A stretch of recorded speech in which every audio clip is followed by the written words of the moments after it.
बागेश्वर धाम सरकार के पीठाधीश्वर पंडित धीरेन्द्र कृष्ण शास्त्री को अफसोस है कि उनका जन्म इस युग में क्यों हुआ। जबलपुर में श्रीमद् भागवत कथा के दूसरे दिन उन्होंने समलैंगिक विवाह की चर्चा करते हुए कहा कि हमारा जन्म ऐसे युग में हुआ जब लड़का ही लड़का से शादी कर रहा है।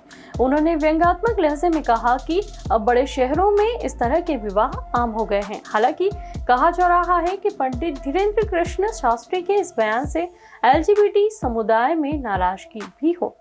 उन्होंने कहा कि हनुमान जी अब बचाओ, पहले जमाना अच्छा था, लड़के की शादी लड़की से होती थी, लेकिन आजकल तो कार्ड पढ़ना पड़ता है कि लड़के की शादी लड़की से हो रही है या लड़के से।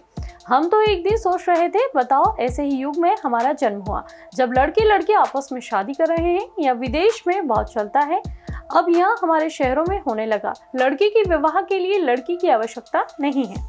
पंडित धीरेन्द्र शास्त्री ने कहा कि वैसे व्यवस्था ठीक है, हमारे गांव में 2 से 3 लड़कों की शादी नहीं हो रही है। हमने एक दिन बैठे बैठे विचार किया, हमने कहा एक काम करो, जब नहीं हो रही तो उनकी आपस में ही करवा दो। जब व्यवस्था बनाई गई और सरकार ने मान्यता भी दे दी तो बढ़िया है, कम से कम मरेंगे तो ब्रह्मा जी से यह तो नहीं कहेंगे कि हमारा विवाह नहीं हुआ।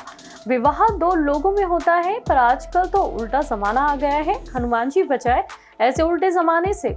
आजकल तो लड़के ही लड़के से ब्याह कर रहे हैं, बिटिया ही बिटिया से ब्याह कर रही है। लेकिन यहाँ आपको यह बात बताना जरूरी है कि केंद्र सरकार ने समलैंगिक शादियों को कानूनी मान्यता देने का विरोध किया है। हाल ही में सुप्रीम कोर्ट में केंद्र ने इसको लेकर हलफनामा दायर किया, जिसमें बताया गया कि सरकार इसके पक्ष में नहीं है। केंद्र ने कोर्ट में 56 पेज का हलफनामा दाखिल किया। इसमें कहा गया कि सेम सेक्स मैरिज भारतीय परंपरा के मुताबिक नहीं है। यह पति पत्नी और उनसे पैदा हुए बच्चों के कॉन्सेप्ट से मेल नहीं खाती।